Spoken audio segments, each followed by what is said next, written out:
Innalillahi wa inna ilaihi raji'un. Perbuatan semacam inilah yang dulu dilaknat oleh Allah di zaman Nabi Lut, sampai Allah hancurkan itu kaumnya, saudara, yang melakukan sodomi, yang melakukan hubungan gay, hubungan sejenis, dilaknat. Jadi jangan pandang ini LGBT masalah sederhana, enggak. Ini masalah gawat, saudara. Kalau nanti Allah murka, Allah hancurkan kita punya negeri, Allah hancurkan kita punya daerah, musibah datang, musibah enggak nanya mana rumah Habib, mana rumah preman, mana rumah kiai, mana rumah pelacur, musibah enggak nanya, saudara. Kalau musibah sudah datang, siapapun semua akan dikulung, dilibas oleh musibah. Jadi jangan bilang LGBT itu kodrat, pala lu bomenyan. Yang kita sudah berkali-kali minta sama pemerintah, buatlah pusat rehabilitasi LGBT. Bukan narkoba aja yang perlu rehabilitasi, LGBT juga perlu rehabilitasi. Karena banyak juga pelaku LGBT pada awalnya dia bukan LGBT, tapi dia korban, saudara. Nah selama kita bubarkan, ya selalu kita dihujat, selalu kita diserang. Nah sekarang begitu FPI bubar, begitu laskar-laskar bubar, begitu tidak ada yang membubarkan itu semua, LGBT makin merajalela. Bahkan sampai di situ orang-orang pacaran dia di taman-taman, dia ciuman, dia lakukan hubungan intim secara terbuka, saudara. Saya mau ajak umat Islam, saudara, kalau sekarang FPI sudah dibubarkan, laskar sudah tidak ada, umat Islam wajib untuk menegakkan amar ma'ruf nahi munkar. Bubarkan semua maksiat yang ada di sekitar kita. Lihat setan lagi saling melapor, rasain loh. Setan lagi buka-bukaan rahasia, betul? Rasain loh. Setan lagi main jeblos-jeblosan ke penjara, betul? Setan lagi saling sandera, betul? Betul. Kalau setan lagi berantem, lu jangan pisahin. Lu jangan pisahin. Lu jangan sok baik loh pakai misahin.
Assalamualaikum warahmatullahi wabarakatuh.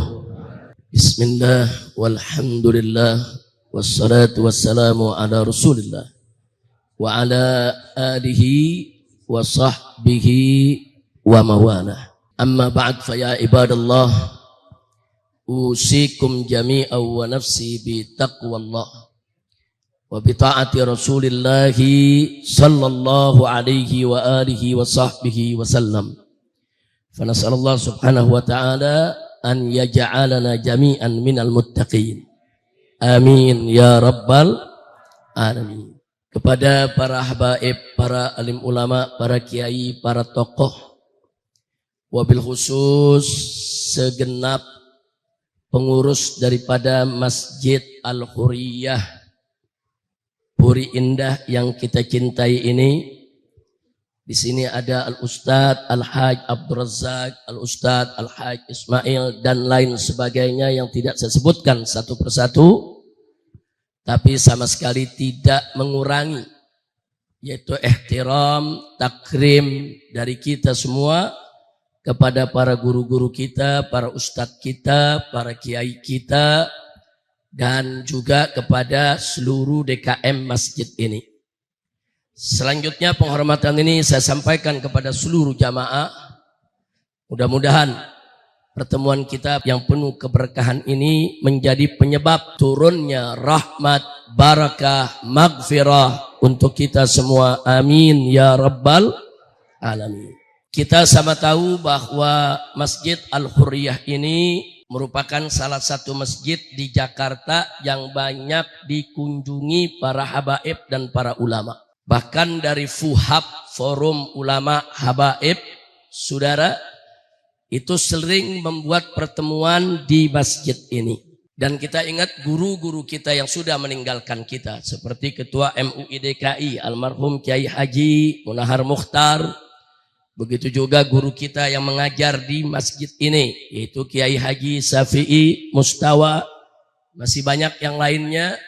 Saudara, kita doakan semua guru-guru kita yang telah meninggalkan kita, semua amal ibadahnya diterima oleh Allah Subhanahu wa ta'ala. Dan segala kesalahannya dimaafkan, kekurangannya disempurnakan, dan mereka dimasukkan oleh Allah ke dalam surganya. Amin ya rabbal alamin. Mudah-mudahan Masjid Al-Hurriyah ini ke depan tetap menjadi masjid yang makmur, masjid yang penuh berkah, masjid yang menjadi pusat perjuangan umat Islam di Jakarta ini, insya Allah. Ahibahil kiram, tadi kita sudah sama mendengarkan khutbah yang singkat, padat, ringkas, jelas, penuh hikmah luar biasa yang disampaikan oleh khatib kita. Dan kita setiap mendengar khutbah Jumat selalu kita mendapatkan wasiat untuk bertakwa kepada Allah. Karena memang wasiat takwa kepada Allah dalam khutbah Jumat itu merupakan salah satu rukun khutbah yang harus disampaikan. Nah, oleh karenanya umat Islam jangan pernah bosan. Setiap hari Jumat yang dia dengar, saudara, wasiat takwa, wasiat takwa, wasiat takwa, saudara. Jangan pernah ada umat Islam yang bosan mendengar suatu nasihat dari para ulamanya, saudara. Kenapa? Karena memang, saudara, nasihat yang diulang-ulang itu sangat perlu dan sangat penting. Bahkan kadang-kadang dalam satu ceramah saja, satu khutbah saja, Nabi kita Sayyiduna Muhammad Sallallahu Alaihi Wasallam sering mengulangi persoalan sampai 3 kali ya. Dalam satu khutbah kalau Nabi menyampaikan yaitu kepada para sahabatnya satu persoalan 3 kali Nabi ulang. Dan itu sering Nabi lakukan, saudara. Nah, kenapa harus dilakukan 3 kali? Supaya orang betul-betul paham.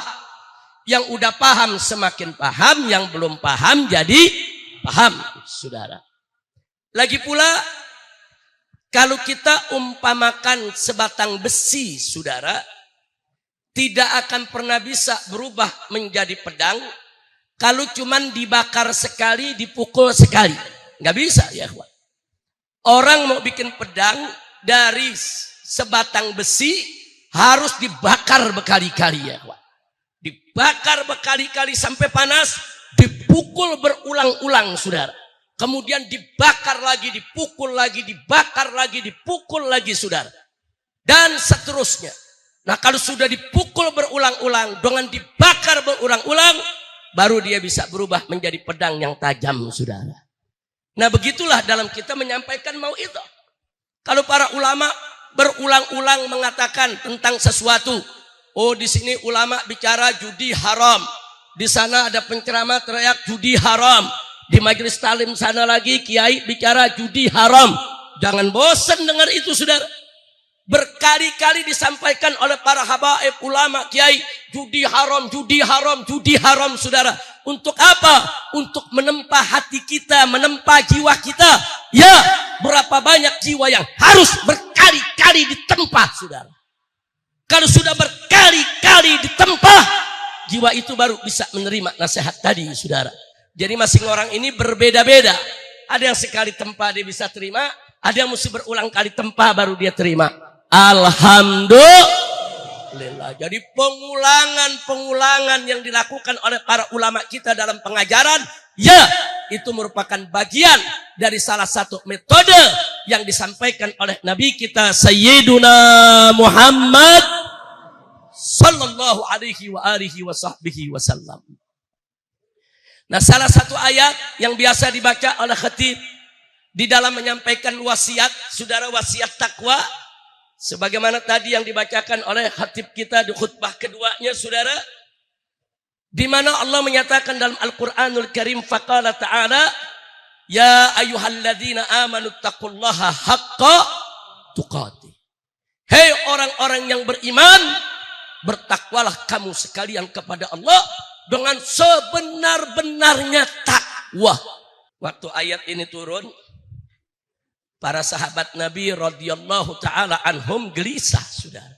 Dengar ini ayat, banyak yang gelisah, galau, sedih sekaligus takut dan khawatir, saudara. Kenapa? Ini perintahnya nggak main-main. Ittaqullaha haqqa tuqatih. Bertakwalah kepada Allah dengan sebenar-benarnya takwa. Nah, para sahabat ini galau, sedih, khawatir, takut. Akhirnya mereka sampaikan kepada Nabi alaihi salatu wassalam, ya Rasulullah, kami diperintahkan oleh Allah untuk bertakwa dengan sebenar-benarnya takwa. Lalu siapa di antara kami yang mampu untuk melakukan itu ya Rasulullah? Siapa di antara kami yang mampu untuk takwa dengan sebenar-benarnya takwa? Jadi para sahabat ini, saudara, kenapa merasa tidak mampu? Karena takwa itu, saudara, secara umum maknanya, artinya adalah menjalankan segala perintah Allah dan Nabi-Nya, serta meninggalkan segala larangan Allah dan Nabi-Nya, semata-mata hanya mengharap ridha Allah. Nah, kalau bicara perintah Allah dan Nabi-Nya, bukan hanya yang wajib saja, yang sunnah juga diperintahkan oleh Allah dan Rasul. Ini yang menjadi pertanyaan. Ini takwa kepada Allah sebenar-benarnya takwa ini maksudnya apa? Apa yang wajib, yang sunnah, semua harus dikerjakan, gak boleh ada yang ditinggalkan. Begitu juga larangan Allah yang harus kita tinggalkan. Larangan itu, saudara, ada yang berhukum haram, ada juga yang berhukum makruh. Apakah memang kita harus meninggalkan semua yang haram, yang makruh? Tidak ada kelas sedikit pun, harus ditinggalkan semua. Nah, maka itu para sahabat ini yang datang, saudara, menyampaikan, bukan menyampaikan keberatan, bukan, tapi kekhawatiran, bingung dia.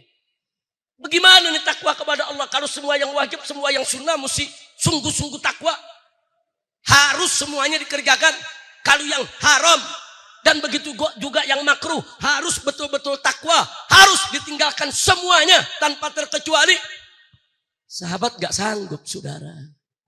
Makanya mereka sampaikan kepada Rasulullah, minta penjelasan. Ini maksudnya bagaimana? Nah, jadi sekali lagi, kalau kita dapat riwayat semacam ini, bukan sahabat keberatan dengan perintah Allah. Bukan. Bukan. Bukan juga sahabat mau protes. Bukan. Tapi minta bayan, minta penjelasan. Ini maksudnya bagaimana? Itulah akhlak para sahabat Nabi kita Muhammad Sallallahu Alaihi Wasallam. Kemudian saudara, dengan pertanyaan itu Allah yang menjawab. Turun ayat lain, Allah sampaikan kepada Nabi, fattaqullah mastata'tum. Takwalah kepada Allah semampu kamu. Masya Allah. Dari sinilah akhirnya para ulama, saudara, sebagian ulama mengatakan ayat yang kedua menjadi nasih bagi ayat yang pertama. Tapi sebagian ulama lagi bilang, enggak, ini bukan nasih langsung. Bukan. Tapi ini merupakan bayan. Ini merupakan penjelas. Maksudnya apa? Dalam hal yang wajib, ittaqullah haqqa tuqatih. Enggak ada kompromi, saudara. Dalam hal yang wajib, kita harus takwa kepada Allah dengan sebenar-benarnya takwa. Tidak ada alasan untuk meninggalkan kewajibannya. Tapi dalam hal yang sunnah, yang tidak wajib, fattaqullah mastata'tum. Takwalah kepada Allah semampu kamu. Subhanallah, indah kita punya agama, saudara.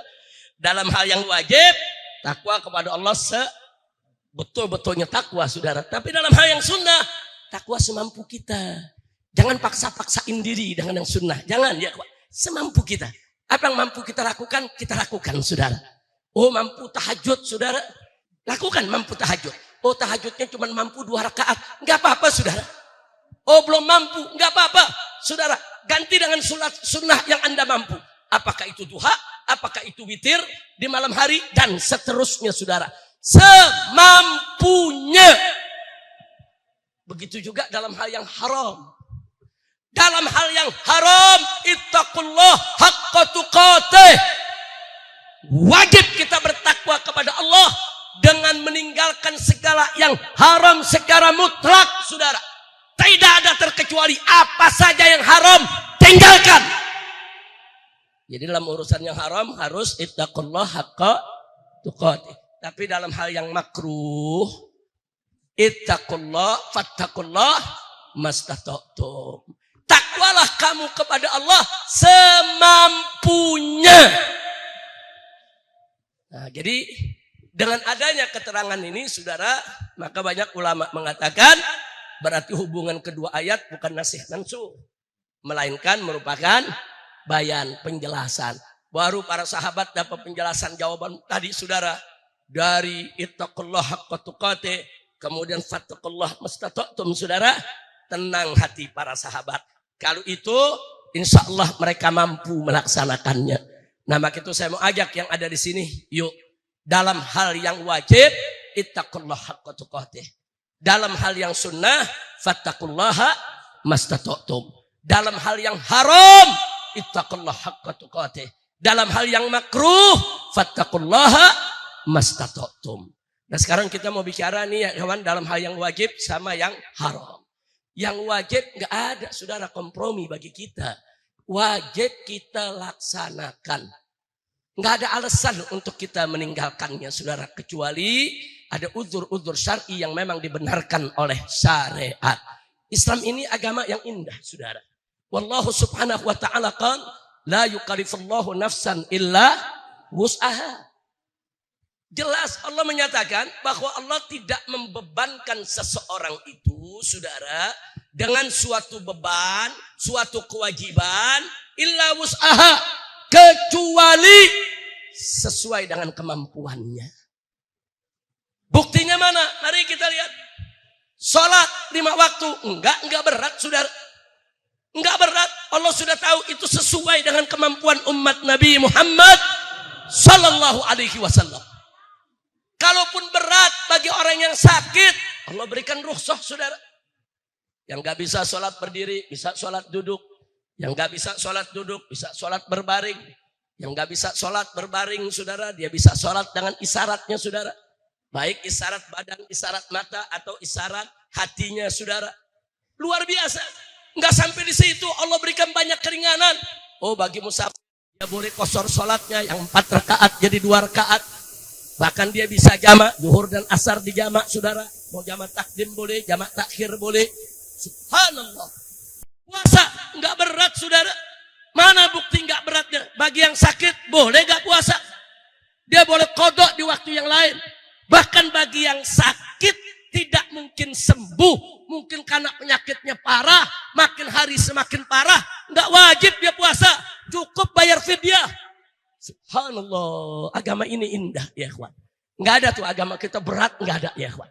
Agama kita ini betul-betul indah, agama yang mudah, agama yang memang ini agama syamil kamil, komprehensif, lengkap dan sempurna. Tapi pada saat yang sama juga agama yang sangat mudah untuk diamalkan. Ad-dinu yusrun. Agama itu mudah. Nah, cuman jangan mentang-mentang agama mudah kita ngegampangin.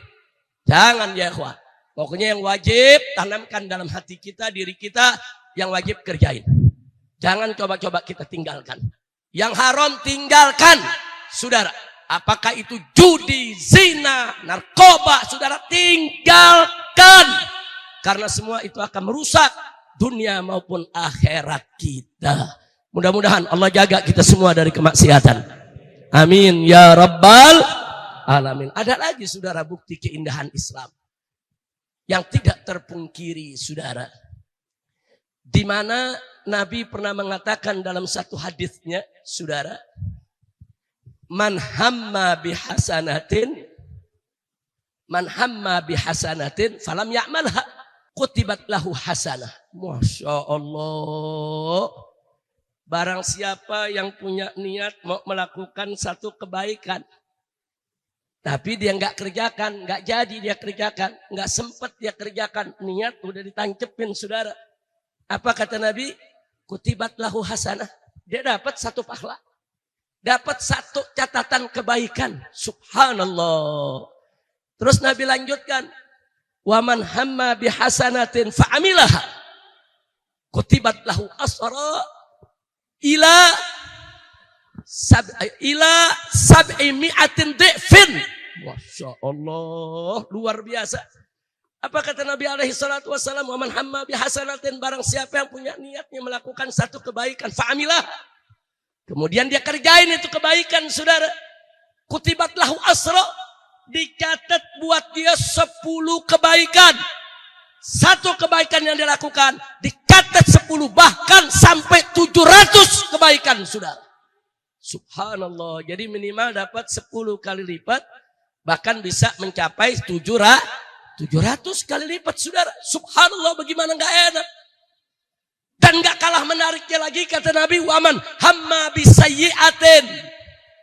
Saudara, barang siapa saudara yang punya niat untuk melakukan satu kejahatan, saudara, falam ya'malha, dia nggak kerjakan itu kejahatan, dia cuma baru niatnya mau kejahatan. Apa kata Nabi? Lam tuktab, belum dicatat. Selama dia tidak kerjakan, belum dicatat sebagai kejahatan.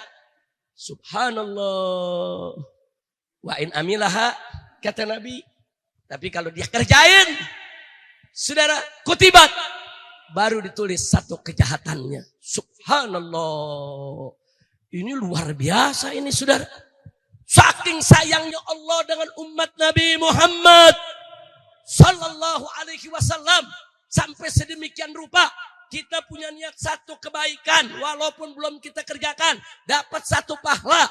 Kalau kita kerjakan niat baik kita, dilipatkan sampai 10, bahkan sampai 700 kali lipat. Subhanallah. Luar biasa, bagaimana enggak indah. Dilipat gandakan kita punya pahala. Karena Allah tahu sehari-hari kita banyak dosa, sehari-hari kita banyak kesalahan. Saudara, sulit untuk menutup aneka ragam dosa, sulit untuk menghapus noda-noda hitam maksiat kita kalau Allah tidak berikan bonus pahala yang luar biasa, saudara.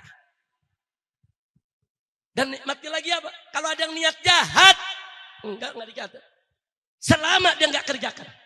Dan begitu niat jahatnya dia kerjakan, saudara, dapat satu dosa kejahatannya. Enggak dilipat gandakan kalau dosa, saudara. Subhanallah. Saya mau tanya, Islam indah tidak? Indah tidak? Bahkan para ulama sufi, saudara, ngasih kiat sama kita. Makanya hidup tiap hari pasang niat terus yang baik-baik, walaupun kita enggak kerjain. Niat aja, apa sih susahnya pasang niat? Amal yang paling gampang masang niat doang, saudara. Bangun tidur niatin, ini hari mau sedekah, ini hari mau berbuat baik, ini hari mau zikir, ini hari mau begini, ini hari mau begitu. So banyak-banyaknya kita sebutin niat kita, saudara. Sampai sore nggak ada yang kita kerjain, pahala aja udah dapat. Subhanallah, kira-kira jelas gak? Cuman jangan mentang-mentang begitu besok ibadah lu niat doang. Mentang-mentang begitu niat tiap hari, tapi nggak pernah dikerjain. Jangan. Niat pasang aja, saudara. Pasang. Apa iya di antara niat itu salah satu nggak ada yang kita kerjain? Begitu ada yang kita kerjakan, 10 sampai 700 derajat kali lipat kita mendapatkan pahalanya. Indah tidak? Indah tidak?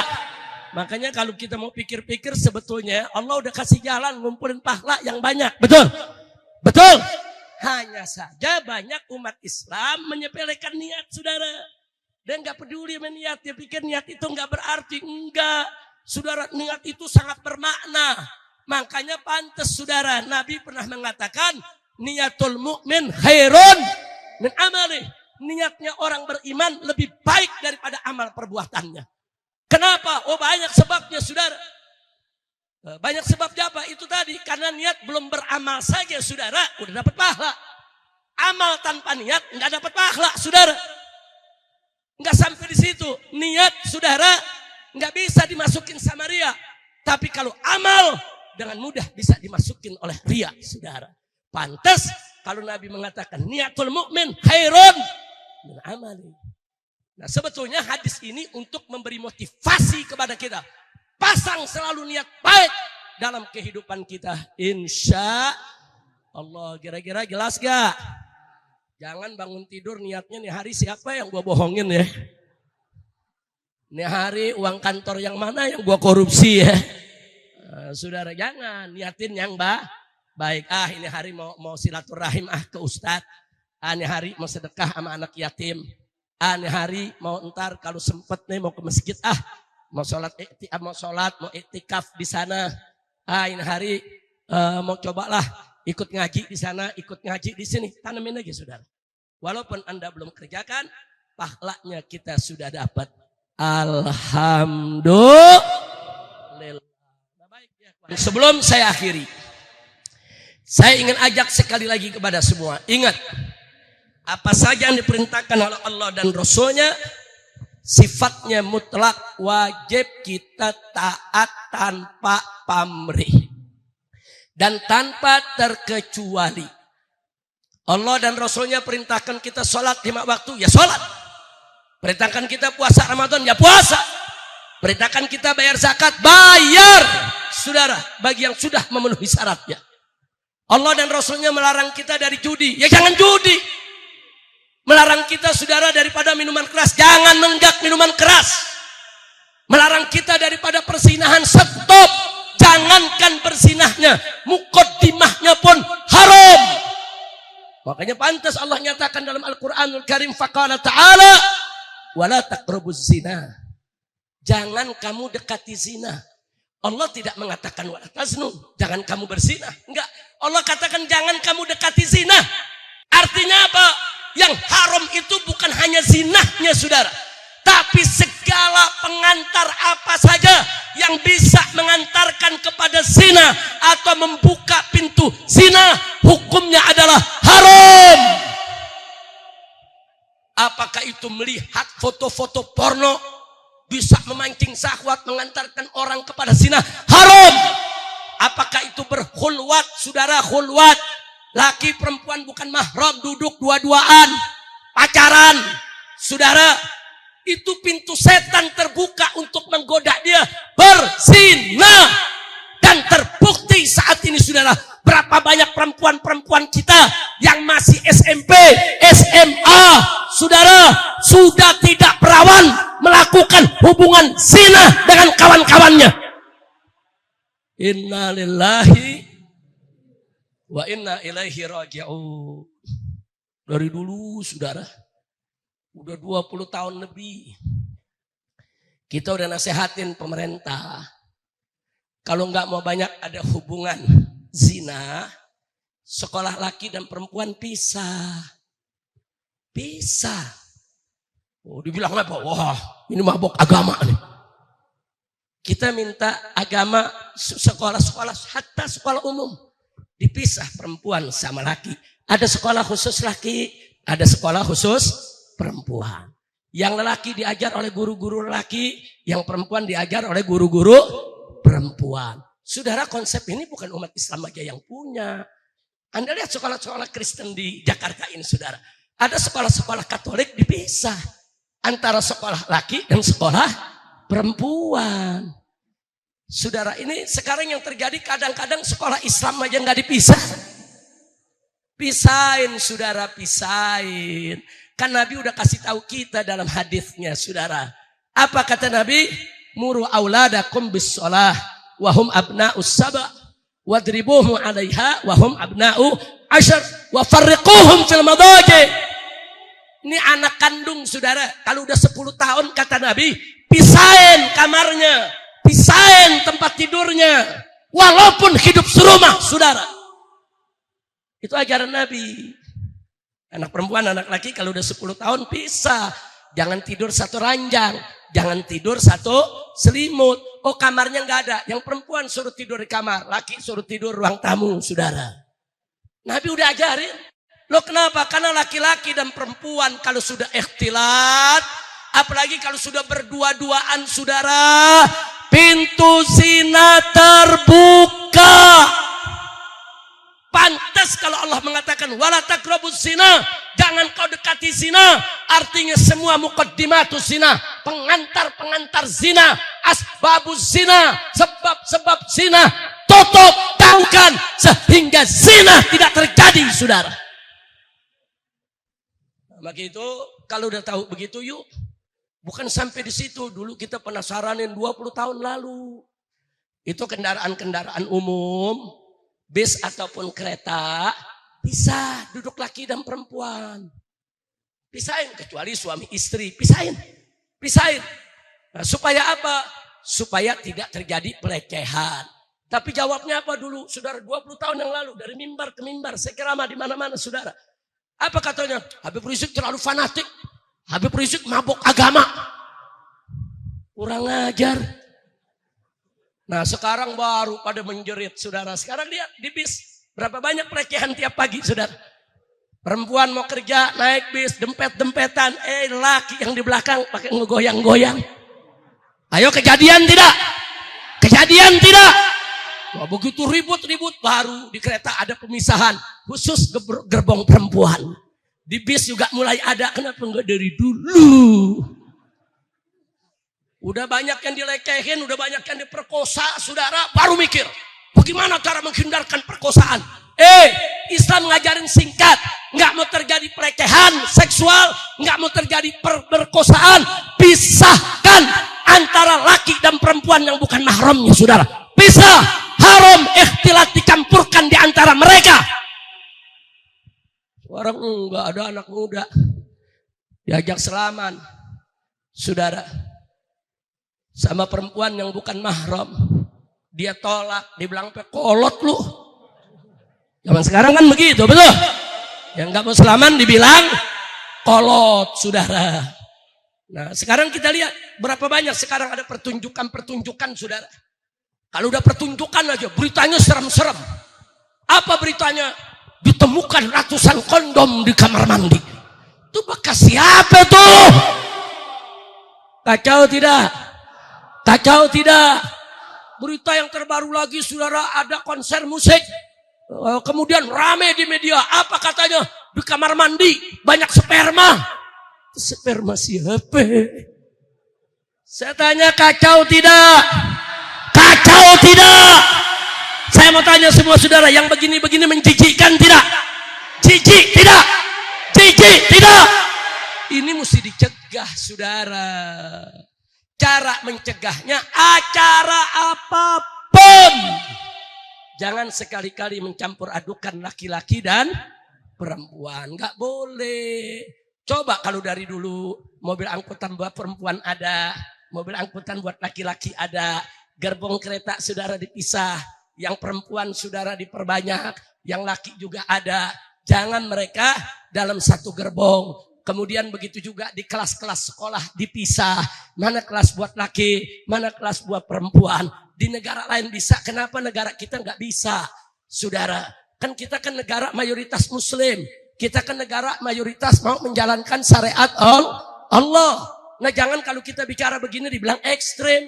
Saudara, dibilang radikal, dibilang teroris, dibilang mabuk agama. Saudara, inna lillahi wa inna ilaihi raji'un. Padahal semua itu tujuan kita tidak lain dan tidak bukan supaya Indonesia diberkahi Allah subhanahu wa ta'ala. Betul? Begitu saya mau tanya semua ini, siap taat kepada Allah? Siap taat kepada Allah? Siap stop segala kemaksiatan? Takbir! Takbir!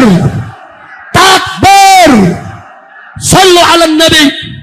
Udah gitu yang saya nggak habis pikir, sampai sekarang saya nggak ngerti, saudara. Orang kawin, perempuan melaki kawin, udah 6 bulan baru ketahuan kalau bininya lelaki. Nggak paham 6 bulan dia ngapain aja tuh? Apa iya 6 bulan ngobok aja? Enggak. Kacau tidak? Itu lakinya geblak benar, sudah. Kawin resmi. Ada penghulu datang, dipestain, mertua udah pada girang, 6 bulan ketahuan, nggak taunya bininya lelaki bukan perempuan. Saya mau tanya, kacau tidak? Kacau tidak? Ini yang begini-begini saya mau tanya, mau dibiarkan atau dilawan? Dibiarkan atau dilawan? Kenapa yang begini bisa terjadi, saudara? Karena LGBT merajalela di mana-mana. Saudara, laki kawin sama laki, perempuan kawin sama perempuan. Innalillahi wa inna ilaihi raji'un. Perbuatan semacam inilah yang dulu dilaknat oleh Allah di zaman Nabi Lut, sampai Allah hancurkan itu kaumnya, saudara, yang melakukan sodomi, yang melakukan hubungan gay, hubungan sejenis, dilaknat. Jadi jangan pandang ini LGBT masalah sederhana, enggak. Ini masalah gawat, saudara. Kalau nanti Allah murka, Allah hancurkan kita punya negeri, Allah hancurkan kita punya daerah, musibah datang, musibah nggak nanya mana rumah Habib, mana rumah preman, mana rumah kiai, mana rumah pelacur, musibah nggak nanya, saudara. Kalau musibah sudah datang, siapapun semua akan digulung, dilibas oleh musibah. Al-bala ya na'udzubillah Mentalik, jangan, saudara, nggak boleh. Di Palu, saudara, ada kejadian satu perkampungan tenggelam. Bukan tenggelam dengan air, bukan. Tenggelam, masuk ke tanah, saudara. Masuk ke tanah, hilang. Rumah-rumahnya, orang-orangnya, jalanannya, pohonnya, kejeblos ke dalam tanah. Saudara, begitu diselidiki, ternyata di sana banyak LGBT, saudara. Oh, pantas. Kalau banyak LGBT, musibah datang. Tapi di Palu juga orang alim banyak, orang kiai banyak, saudara. Guru-guru madrasah banyak. Tapi kenapa kok musibah begitu tetap datang? Karena kalau bala sudah datang, saudara, yang mana orang-orang yang maksiatnya udah nggak bisa dinasehatin ulama. Ulama udah capek, dinasehatin nggak didengar.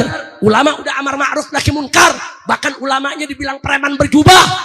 Saudara, dia nggak mau dengar. Nah, kalau Allah yang sudah turun tangan, saudara, apa boleh buat? Yang baik akhirnya ikut kena musibah juga. Na'udzubillah min. Begitu juga Cianjur, saudara. Terjadi gempa yang luar biasa. Dahsyat gempa yang lalu, saudara. FPI sampai mengirimkan laskar-laskarnya, saudara, turun di sana berbulan-bulan, membangun huntara, penghunian sementara, bikin dapur umum, kerahkan dokter, saudara, semua kita kerahkan, kita bantu, kita selidiki kenapa.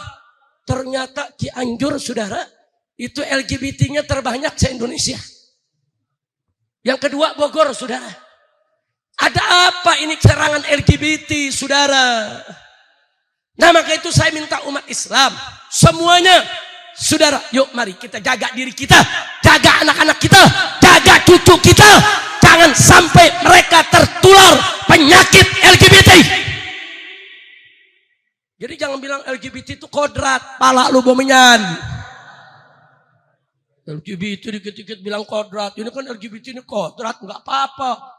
Ini kan sudah sunnah dari Allah. Dia mau nyalain Allah, nggak bisa. LGBT itu maksiat, dosa besar, dan itu bisa disembuhkan, saudara, dengan dakwah, dengan pendekatan medis, saudara, dibina, bisa sembuh. Yang kita sudah berkali-kali minta sama pemerintah, buatlah pusat rehabilitasi LGBT. Bukan narkoba aja yang perlu rehabilitasi, LGBT juga perlu rehabilitasi. Karena banyak juga pelaku LGBT pada awalnya dia bukan LGBT, tapi dia korban, saudara. Nah, dia korban sekian lama, sekian tahun, akhirnya dia ikut melakukan LGBT pada akhirnya. Yang begini mesti dibina, diobatin, saudara, dinasehati. Bikin pusat-pusat rehabilitasi LGBT. LGBT yang di jalanan tangkepin, masuk pusat rehabilitasi. Setuju gak? Setuju gak? Setuju gak? Dulu waktu masih ada FPI, laskar razia LGBT di Taman Kodok. Lu tahu Taman Kodok gak? Alhamdulillah lo gak tahu, berarti gak pernah ke sono. Kalau yang tahu gue curiga tuh. Di Taman Kodok, saudara, ini LGBT lagi kumpul, waria-waria. Lagi mau jual diri. Begitu putih-putih datang, saudara, mabur pontang-panting nih waria. Dia punya sepatu haknya tinggi-tinggi, banyak yang nyungsep. Begitu nyungsep apa dia bilang? Ih, yang putih-putih jahat. Yang putih-putih dibilang jahat. Masya Allah. Saudara, kacau tidak? Kacau tidak? Kacau tidak? Nah, jadi perlawanan kita terhadap LGBT ini sudah lama. Dari 20 tahun yang lalu, konferensi internasional gay di Indonesia kita bubarkan. Festival film yang disetel oleh kedutaan Jerman, saudara, setiap tahun. Film-film LGBT kita bubarkan, saudara. Kemudian gak sampai di situ, saudara, festival pemilihan Ratu Waria, saudara. Di Depok, di Jogja, semua kita bubarkan ya ikhwan. Semua kita bubarkan. Nah, selama kita bubarkan, ya selalu kita dihujat, selalu kita diserang. Nah, sekarang begitu FPI bubar, begitu laskar-laskar bubar, begitu tidak ada yang membubarkan itu semua, LGBT makin merajalela. Bahkan gak sampai di situ, orang-orang pacaran lihat di taman-taman, dia ciuman, dia lakukan hubungan intim secara terbuka, saudara. Saya mau ajak umat Islam, saudara, kalau sekarang FPI sudah dibubarkan, laskar sudah tidak ada, umat Islam wajib untuk menegakkan amar ma'ruf nahi munkar. Bubarkan semua maksiat yang ada di sekitar kita. Takbir, takbir. Siap bubarkan LGBT, siap bubarkan pelacuran, siap bubarkan perjudian. Takbir. Kita lagi perang lawan judi. Anggota dewan rame-rame main judi. Iye. Kacau tidak? Kacau tidak? Kacau tidak? Oh, katanya polisi ingin menegakkan hukum. Nah, artis yang iklanin judi online belum lu tangkap. Iye. Saudara, saya jadi bingung. Giliran DPR judi, polisi diam. Artis judi, polisi diam. Anak gang, saudara. Anak gang kecil, saudara, judi langsung ditangkap. Iya. Kenapa ditangkap? Ya maklum, yang diganggang kan setorannya nggak ada. Betul, betul. Oh, kalau begitu Habib itu judi nyetor, pasti nyetor. Kepada siapa? Nggak tahu. Ya kalau gue jawab, gue ditangkap. Lu emang maunya lu gue ditangkap? Kalau nyetor udah jelas tuh nyetor. Gue yakin nyetor, saudara. Yakin. Nyetornya ke siapa? Nggak tahu. Lu kira-kira jelas gak? Paham gak? Giliran nangkep bandar judi susah banget, nangkep kiai gercep. Nangkep kiai cepet banget, saudara, betul? Betul? Nangkep Habib nggak ada salah, cepet banget, betul? Habib Hanif nih depan saya nih. Ditanya sama orang, Habib, kondisi abah bagaimana? Maksudnya kondisi saya. Jawab, alhamdulillah baik-baik saja. Ditangkep, di penjara setahun. Beritanya apa kata hakim? Habib Hanif telah berbohong, bilang Habib Rizik baik-baik saja, padahal Habib Rizik sakit. Yeay, unyil. Emang ajaran Nabi begitu? Tanya nih ustadz. Kalau kita ditanya orang, apa kabar? Jawabnya, bikhair, alhamdulillah. Baik, walaupun kita sakit tetap jawabnya baik. Bukan bohong. Lalu kenapa Nabi ajarkan begitu? Satu, saudara, untuk menanamkan harapan kesembuhan kepada Allah. Dua, supaya kita optimis, saudara, bahwa kita akan sembuh. Tiga, kita nggak melaporkan kepada orang-orang apa yang sedang Allah lakukan kepada kita. Subhanallah, kira-kira jelas gak? Yang keempat sekaligus itu merupakan doa agar kita cepat sembuh. Jelas tidak? Jelas tidak? Untung Sayyidina Ali dan Siti Aisyah nggak hidup zaman sekarang, saudara. Kenapa, Beb? Sayyidina Ali waktu Nabi lagi sakit sekarat mau meninggal dunia, saudara, keluar dari kamar, keluar dari rumah, sahabatnya di luar lagi ngumpul, mau nanya keadaan Nabi bagaimana. Begitu Ali keluar, saudara radhiyallahu anhu tanya, Nabi bagaimana keadaannya? Apa kata Sayyidina Ali? Alhamdulillah, Nabi baik-baik saja. Itu kalau zaman sekarang setahun tuh di penjara. Untung Sayyidina Ali nggak ke Indonesia. Kira-kira jelas gak? Sayyidatuna Aisyah begitu juga, saudara. Sayyidatuna Aisyah, saudara, sakit, ditengokin sama Abdullah ibn Abbas. Abdullah ibn Abbas keluar dari rumah Siti Aisyah, ditanya orang, bagaimana keadaannya? Jawabnya singkat, baik-baik saja. Untung gak di zaman sekarang. Kalau di zaman sekarang, wah, ditangkap Polda, dibawa ke jaksa, dibawa ke pengadilan. Betul? Betul. Jadi saya mau tanya, Habib Hanif ditanya orang, Habib Rizik bagaimana kabarnya Habib Hanif? Habib Hanif menjawab baik-baik saja. Wajar tidak? Bagus tidak? Yakin bagus? Yakin? Yakin? Kok di penjara? Itulah kita punya negeri, bagus di penjara. Kacau tidak? Kacau tidak? Kacau tidak? Kamu udah kacau di negeri, saudara. KM 50 CCTV hilang. Kasus Vina CCTV hilang. Kasus Afif CCTV hilang. Itu dia tuh kasus Sambo CCTV. Giliran CCTV urusan tilang menilang ada. Kacau tidak? Kacau tidak? Padahal nih KM 50 CCTV-nya cuma soal satu kejadian. Betul? Kasus Vina CCTV satu kejadian. Betul? Kasus Sambo CCTV satu kejadian. Betul? Kasus Afif CCTV satu kejadian. Betul? Hilang. Tilang menilang bukan satu kejadian, jutaan orang. Di mana-mana kena CCTV, semua kena tilang. Yang jutaan kejadian ada semua. Kacau tidak? Kacau tidak? Saya punya supir, saya kirim, saudara, untuk perpanjang STNK. Tahu-tahu dari Polda nelfon, Habib, kita punya kena denda nih. Denda apaan? 1 juta. Denda di mana? Iya, kita pernah lampu merah, pernah ganjil genap, kita langgar, Beb. Loh, buktinya apa? Ada fotonya, Beb. Lengkap banget tuh foto. Hari ini tanggal sekian, jam sekian, ganjil genap dilanggar.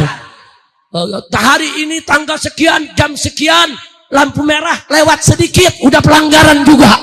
Lengkap. Giliran KM 50. Jawab yang kompak, CCTV KM 50. CCTV Sambo, CCTV kasus Vina, CCTV kasus Afif, CCTV kasus KM 50. Hilang, betul? CCTV lalu lintas ada, CCTV tilang menilang ada. Gua nggak ngerti itu polisi pakai ilmu apa, saudara. Udah dah, jangan diterusin, gue ditangkap lagi ntar. Udah segitu aja dah, segitu aja. Cuman saya mau kasih gambaran, berarti negeri kita nih sedang baik-baik saja atau tidak baik-baik saja. Yakin? Kacau tidak kita punya negeri? Kacau tidak? Kacau tidak? Itulah Indonesia. Sekarang saya mau tanya, mau kacau terus gak? Mau kacau terus gak? Siap revolusi akhlak? Siap lawan kezaliman? Siap lawan korupsi? Siap lawan kejahatan, siap lawan korupsi. Takbir. Sallu ala Nabi. Nah, terakhir saudara, sedikit saja sekedar kabar gembira. Walaupun kita udah kacau, risau, saudara, hati kita udah sedih lah, khawatir, udah nggak bisa digambarin, udah kacau di negeri, saudara. Tapi terhibur juga akhirnya. Terhibur apa, Habib? Setan mesetan lagi berantem. Setan mesetan lagi.